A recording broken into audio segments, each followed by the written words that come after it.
essa era a frase que eu ia começar a nossa conversa, acabei não começando, porque você já foi engatando no mesmo assunto.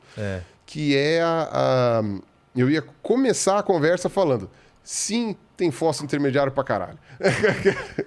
Porque tem aquele papo que tem aquelas lacunas. Exato, né? não, porque o que acontece, quando veio o Rodrigo Silva aqui, eu fui bombardeado com 450 mil comentários. O tal do elo perdido. Pirula, ele falou que não tem fósforo intermediário, tem fósforo intermediário. Eu assim, então tem? Puta que pariu, mas o meu canal inteiro eu falo de fósforo intermediário. Explica isso pra gente. E aí, então, eu ia falar, tem isso. Continuando com essa parte das samambaias, das plantas, aliás, você tem um grupo hoje fóssil de plantas que estão no meio do caminho entre uma pinha e uma flor. Eu estou simplificando ao máximo aqui, mas você tem a amostra de como que de uma planta... Foi de plantas que tem semente, mas não tem flor nem fruto, para uma planta com semente, com o fruto que protege a semente e que tem a flor como objeto de reprodução, como órgão reprodutor. Entendi. Você vê direitinho que cada pétala é uma flor, é uma folha modificada, né? A origem é a mesma, né? Você vê direitinho toda aquela mudança. Aí eu não vou entrar em detalhe em botânica, que aí de fato eu vou me embananar aqui. Mas você vê direitinho como que a coisa vai, aí os frutos que vão surgindo ali. No começo você tinha inflorescências, que eram flores, que não chegavam a formar uma flor grande, mas eram pequenas florzinhas que hoje ainda existem em várias plantas e tal. Então, quer dizer, você tem aí essa família intermediária que hoje ela é fóssil. Mas você consegue. Aí trabalhar com paleobotânica é um pouco mais complicado, porque as sementes elas são muito pequenas, os esporos são pequenos, né? O pólen. Eu nem sei como dura tanto tempo essa parte. Então, tem menos exemplares do que, por exemplo, de dinossauro. Tem coisa pra caralho. Ah, é? Tem coisa pra caralho. Justamente porque é microscópico. Isso é bom? A parte microscópica é mais fácil de preservar, porque como é que se fala? Tem arrodo. Tem muito mais. E a chance de quebrar ou de destruir, não sei o que, é menor porque é pequeno, né? Então, tipo, o que é pequeno escapa mais fácil. Entendi. De processos que possam destruir. O petróleo é isso, né? O pessoal fala que petróleo é dinossauro, mas não, né? Achei o petróleo que o petróleo era resto de dinossauro. Sempre então, achei isso. O petróleo não é material microscópico. Então, é protozoário... assim, né? Eucariotos unicelulares, bactéria, plâncton. É basicamente zooplâncton, né? E marinho. Então, o petróleo, na verdade, é o que acontece. Hoje, a maior parte da fotossíntese que é realizada no planeta é realizada por causa de seres fotossintetizantes oceânicos. Né? Então, é plâncton. É o fitoplâncton que a gente chama e tem o zooplâncton que mais do que as árvores. Mas muito mais. As árvores, em geral, elas meio que ficam elas por elas. Porque elas produzem oxigênio na fotossíntese, mas consomem para respirar. Então, geralmente, fica elas por elas. Aquele papo que a Amazônia é o pulmão do mundo não é verdade. Não. A Amazônia, no fim das contas, acaba tendo uma produção maior do que consumo por uma série de fatores ali, mas não o suficiente para fazer a diferença da quantidade de oxigênio no planeta. O que faz a diferença é plâncton, até porque o oceano cobre a maior parte do planeta. E meio que você tem fitoplâncton e zooplâncton cobrindo os oceanos como um todo. Né? E aí o que acontece? E o zooplâncton, né? Ou seja, que são os animais microscópicos e também protozoários e tudo mais que não são fotossintetizantes, esses animaizinhos microscópicos incluem inclusive larva de invertebrado. Então o camarãozinho minúsculo, quando ele nasce, não sei o que lá, ele fica em suspensão ali, comendo esses protozoários, tal, não sei o que, até ele crescer e aí ele desce, vai para o fundo do oceano comer detrito, né? Essas coisas. Então, quer dizer, você tem todo esse fluxo, né? E isso é o que morre, deposita no fundo e tem quantidade suficiente para que no futuro se formasse ali os hidrocarbonetos que vão dar origem ao petróleo. Né? Na verdade, o petróleo ainda é hidrocarboneto, mas enfim. Porque aí o que acontece? Aquilo lá decanta, vai até o fundo do oceano, vem os sedimentos também, né? Areia, tudo isso vai cobrindo, e aí a pressão e a temperatura ao longo dos milhões de anos vai formando toda aquela massa, não sei o que depois, as alterações químicas que se formam geram uma substância ali, como posso dizer ali, pegajosa, que vira o óleo, e o gás também, né? Você tem a produção gasosa, né? Enfim, tem de vários tipos, e umas mais densas que as outras, e isso daí depois é que acaba virando petróleo.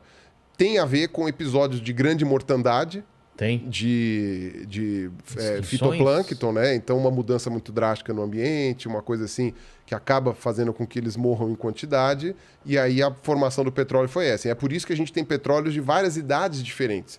Né? Então, aí o Sérgio ia poder explicar melhor que ele trabalha com isso. Sobre isso. Mas você tem petróleos de várias idades diferentes. Então, daquelas 3 eras que eu falei para você, né? Que a gente tem o Paleozoico, o Mesozoico e o Cenozoico. A gente está no Cenozoico. Você tem petróleo Paleozoico, petróleo Mesozoico, petróleo Cenozoico. E aí... aí o pessoal que extrai petróleo é que vai saber explicar melhor. Por exemplo, você não sabe qual é o período que é. Não lembro. Não lembro, não estudei. Eu sei que tem algumas áreas, se não me engano, o Oriente Médio, o petróleo é mais recente. Ah, é? Eu acho que é. Putz, pode estar falando uma cagada, mas se não me engano, o petróleo no Oriente Médio é mais recente. O Mandíbula pode também dar uma pesquisada no Google. O Google ali... Vai no Google que você está trabalhando pouco hoje. Eu posso dar uma olhada aqui também, mas é que demora um pouquinho. Não, ele vê lá. Eu vejo aqui. O celular aqui tá meio lerdinho.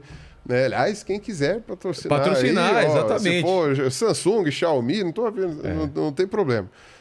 O iPhone, não sei. O iPhone é bom, mas eu tenho dificuldade de aprender a mexer naquela... Você nunca teve iPhone? Eu sempre é muito tive iPhone, diferente para mim. Quando eu vou pro Android, eu me atrapalho. Para mim é muito diferente, cara. Eu sei que era melhor ter um iPhone para Instagram, né? Porque o Instagram é um aplicativo feito para iPhone.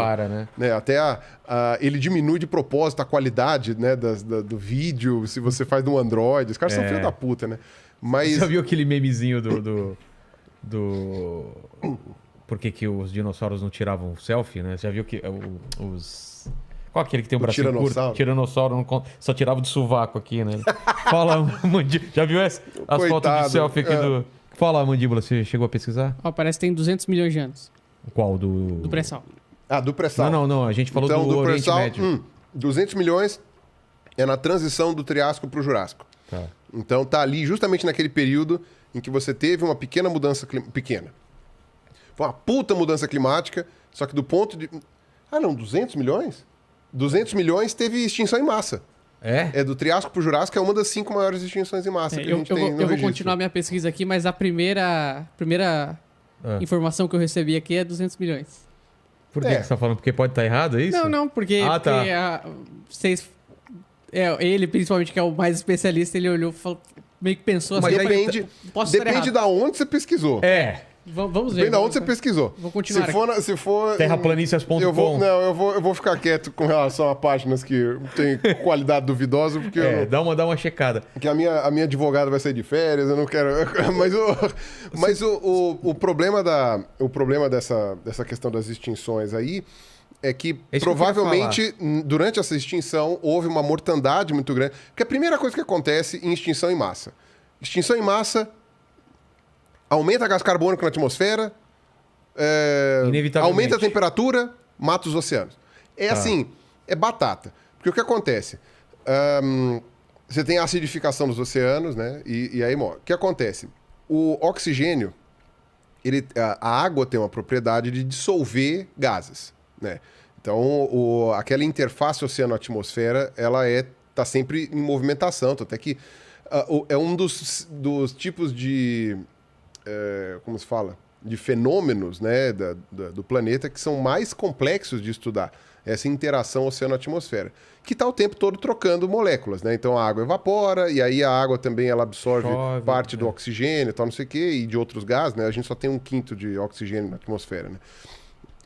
E aí o que acontece? O oxigênio, a água tem a capacidade de dissolver oxigênio. Mas com o aumento da temperatura, ela dissolve menos oxigênio. Tanto é que as águas mais oxigenadas do planeta estão nos polos. Por isso que nos polos você tem uma profusão de vida maior, até. Nos oceanos, a quantidade de vida em áreas mais profundas e tal, não sei o quê, é maior nos polos do que na região tropical. Porque você imagina o contrário, né? Exato. Mas é por quê? Porque a água gelada dissolve mais oxigênio. E aí, mesmo os seres vivos aquáticos, eles respiram oxigênio. Só que eles respiram dentro d'água. Então a água tem que dissolver esse oxigênio, ele tem que estar lá. Então é por isso que você vê nos polos aquele monte de animal marinho, né? Porque lá fica fervilhando. A baleia vai lá para comer crio, bilhões de toneladas de crio para ela continuar comendo tal, à vontade. Na parte tropical, não é tão comum. Onde que você tem muita vida no oceano na parte tropical? Em Recife de coral. Exato. Mas por quê? Porque ele está mais perto da superfície, onde tem mais oxigênio pela troca gasosa com o oceano, com a atmosfera, e tem mais sol. Né? Entendi. Então, nos oceanos polares, você tem mais vida por causa da quantidade de oxigênio dissolvido. E nas regiões tropicais, você tem menos oxigênio na água. O oxigênio na água fica menos... ele segura menos, ele vai mais para a atmosfera. Então, quando aumenta a temperatura do planeta inteiro, o que você tem é menos oxigênio nos oceanos como um todo. Então, morre bicho e planta, morre vida pra caralho. E aí, provavelmente, Então, o que a gente sabe, não é nem provavelmente, o que a gente sabe é que durante os eventos de extinção em massa, você tem um excesso de CO2 no planeta por qualquer motivo. Seja vulcanismo, seja porque caiu um meteoro, por qualquer coisa assim. Esse excesso de CO2 na atmosfera esquenta o planeta. CO2 e outros gases, né? Pode ser outras coisas também. Mesmo material particulado, enfim, não sei o que, metano, tudo mais. Esquenta abruptamente Esquenta o planeta, sai o oxigênio, foge dos oceanos, começa, né? Morre uma quantidade gigantesca de vida. E aí... Mas esse oxigênio que vai, ele não volta com chuva depois? Com chuva não, ele volta quando esfria o planeta depois. Caramba. E aí o que acontece?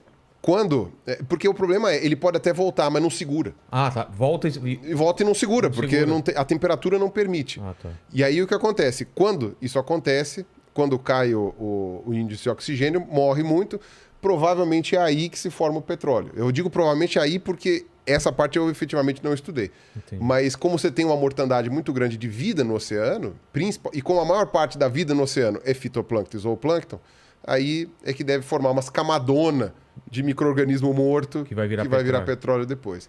Então faz sentido que você tenha uma quantidade muito grande de petróleo numa divisa perto de uma extinção em massa.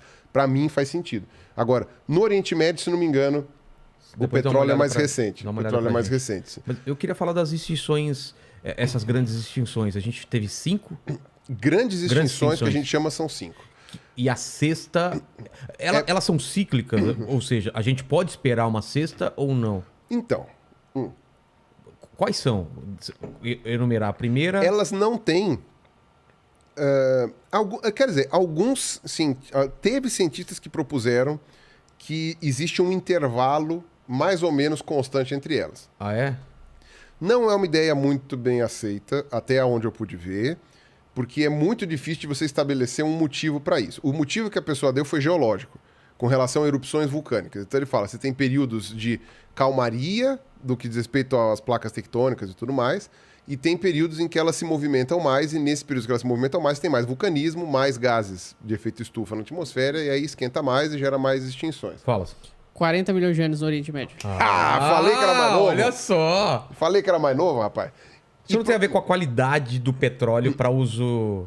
Tanto... Aí já é com sacane mesmo que a gente tem que perguntar. Aí eu não tenho a menor ideia. Eu sei que tem a ver com a densidade. Ah, tá. Então, agora, eu não lembro agora. Eu posso dar um chute também, depois vocês fazem a aposta, ver se eu acertei. Tá. Né? Eu acho que o petróleo mais antigo, ele é mais denso. Eu, se fosse chutar, também falaria isso. E aí, tá mais tempo... por isso, talvez ele não seja de uma qualidade, mas tem que ser refinado melhor. O pessoal faz asfalto, borracha, sei lá. Eu não lembro agora qual era a coisa. E aí, o petróleo mais novo, ele é um pouquinho menos denso. Não lembro.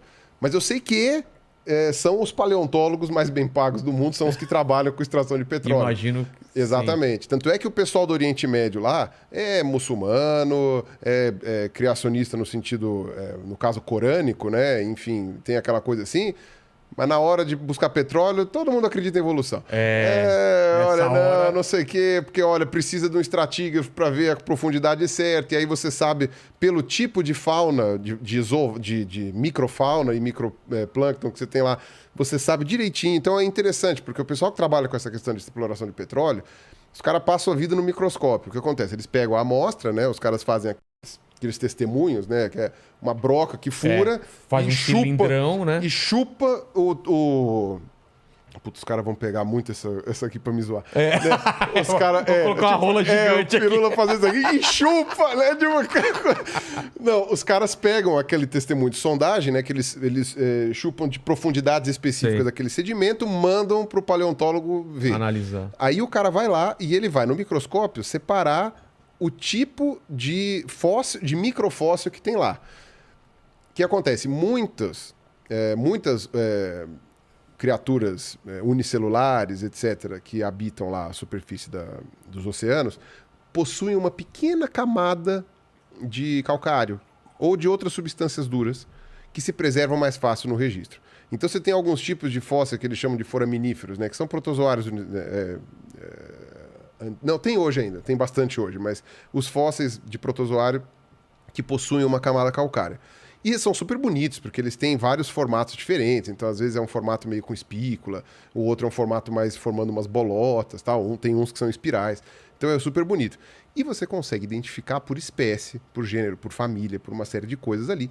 E você sabe direitinho aonde que eles estão presentes, ou mais presentes em determinados períodos da história da Terra, por causa de fatores ambientais que existiram naquela época e também por causa da evolução das espécies, de vai trocando as faunas e tal. Fauna, né? As biotas, né? No caso, porque não é bicho. Então, aí você vai fazendo essa sequência e aí você fala, opa, quando teve a tal um evento de formação de petróleo, é esse bichinho aqui que formava o petróleo. É esse aqui que não sei o quê. Então, você consegue ir buscando pela profundidade, a ponto dos caras poderem dizer, achamos essa espécie de foraminífero, essa quantidade, né, de vida aqui, né, dos fósseis, de microfósseis, cava mais um pouquinho que está chegando. Ah, é? Você consegue falar, se tiver petróleo aqui, é um pouquinho mais para baixo aqui porque está chegando. E aí, dependendo do que for, pode chegar e falar assim, ih, tá longe ainda. Pode acabar. Eu sei que dá para chegar, em determinadas situações, nesse tipo de análise, de previsão, digamos assim, sabendo toda a estratigrafia do negócio, né, os estratos e o tipo de biota que você tem em cada um, de microfóssil, você consegue dizer que, tipo assim, ó, provavelmente vai ter petróleo descendo um pouquinho, provavelmente vai demorar bastante para aparecer. Você consegue ver o nível das perfurações e tal, inclusive fazendo a prospecção, que aí é o trabalho do Sacani. É que ele faz isso do ponto de vista geológico. Mas sempre tem que ter um paleontólogo junto para ficar avaliando aqueles microfósseis. Então, quer dizer, na hora da extração de petróleo não tem criacionista. Aí Minto, até tem, porque tem o pessoal que diz que o petróleo é inorgânico, ele é formado por processos químicos que não envolve não é combustível fóssil. Nossa. Tem um pessoal que defende umas ideias meio bizarronas ali, mas, enfim, no geral, ninguém leva muito a sério. Né? E aparentemente a nossa condição de explorar o petróleo, de extrair o petróleo, demonstra que a explicação mais bem aceita tá certa, né? Senão a gente ia ter mais dificuldade de achar petróleo. Previsibilidade que o pessoal consegue achar, né? A lógica ia ser outra. De replicar. Né? Para achar petróleo e tal.